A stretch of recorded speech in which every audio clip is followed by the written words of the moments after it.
Selamat malam, mohon dosen menyesuaikan. Izin Bapak, izin mempresentasikan hasil kerja kelompok kami. Kelompok kami memilih tema adil dan tidak diskriminatif dan profesional. Sebelumnya saya ingin memperkenalkan anggota kelompok kami, yaitu pertama Taruni Hafadilah Haya, lalu Hari Chandra Hibatullah, Alif Arfa Rizky, dan saya sendiri Muhammad Fasyal Davi. Lalu di sini ada diskriminasi. Apa sih itu pengertian dari diskriminasi? Diskriminasi adalah suatu perbuatan, praktek, atau kebijakan yang memperlakukan seseorang atau kelompok secara berbeda dan tidak adil atas dasar karakteristik dari seseorang atau kelompok itu.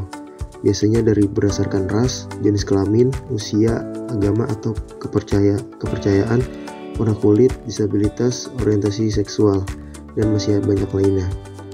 Biasanya diskriminasi ini terjadi pada individu atau kelompok, diperlakukan dengan lebih buruk dibandingkan yang lainnya karena faktor yang tadi sudah disebutkan. Lalu selanjutnya ada profesionalisme.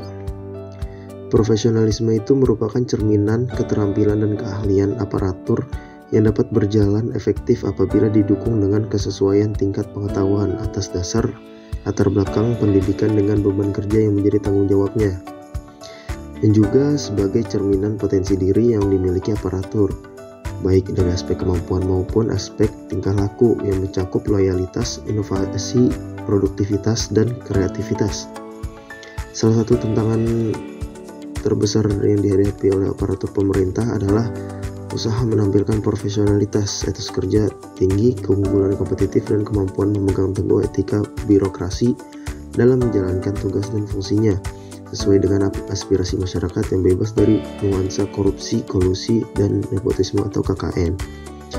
Agar birokrasi dapat memberikan pelayanan yang baik, maka di antara 10 prinsip good governance ada 3 nilai administratif, manajerial mendasar, yakni efektivitas, efisiensi, dan profesionalisme.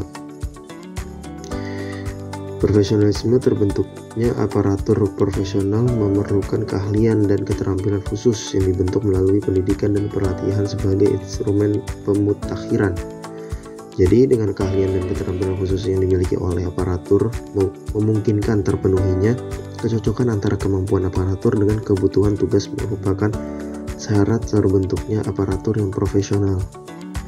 Nah, yang artinya keahlian dan kemampuan aparat merefleksikan arah dan tujuan atau target yang ingin dicapai oleh sebuah organisasi. Apabila suatu organisasi berupaya untuk memberikan pelayanan publik secara prima, maka organisasi tersebut mendasarkan profesionalisme terhadap tujuan yang ingin dicapainya. Lalu di sini ada contoh kasus dari wali kota diskriminasi itu sendiri, yaitu wali kota Cilegon yang bersikap tidak adil kepada warga negara yang berbeda agama. Perilaku wali kota Cilegon tersebut menandatangani dan mendukung dari spanduk penolakan pembangunan gereja. Lalu hal tersebut melanggar peraturan pemeliharaan kerukunan umat beragama dan juga Undang-Undang tahun 1945. Lalu yang ketiga, pembangunan gereja tersebut menghabiskan waktu 15 tahun yang dimana sudah ditunggu-tunggu oleh warga negara yang beragama Kristen. Lalu pembangunan gereja tersebut biayanya terbuang sia-sia, dan wali kota tersebut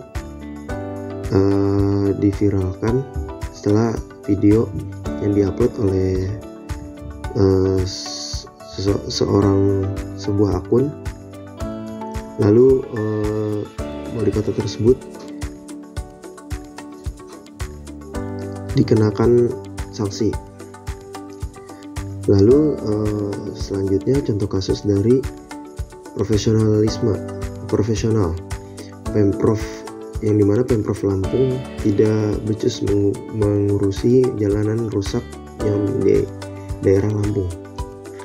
Sampai Presiden Jokowi secara langsung melihat dan merasakan jalanan yang rusak di wilayah Lampung itu tersebut, yang belakangan ini baru diviralkan oleh sebuah akun TikTok yang bernama Bima.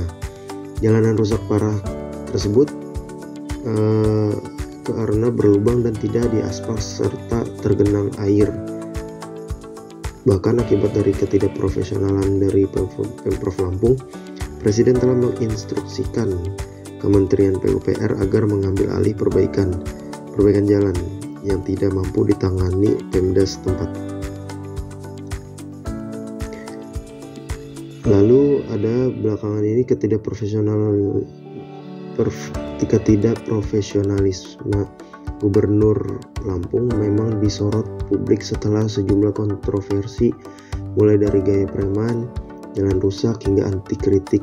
Selain itu, gaya hidup sejumlah pejabat di wilayah itu juga dianggap terlalu foya-foya karena pamer kekayaan. Yang dimana Gubernur Lampung Arinal terus ditanya soal intimidasi ke keluarga Bima. Sekian Bapak, sekian presentasi dari kelompok kami. Kurang lebihnya mohon maaf. Assalamualaikum warahmatullahi wabarakatuh.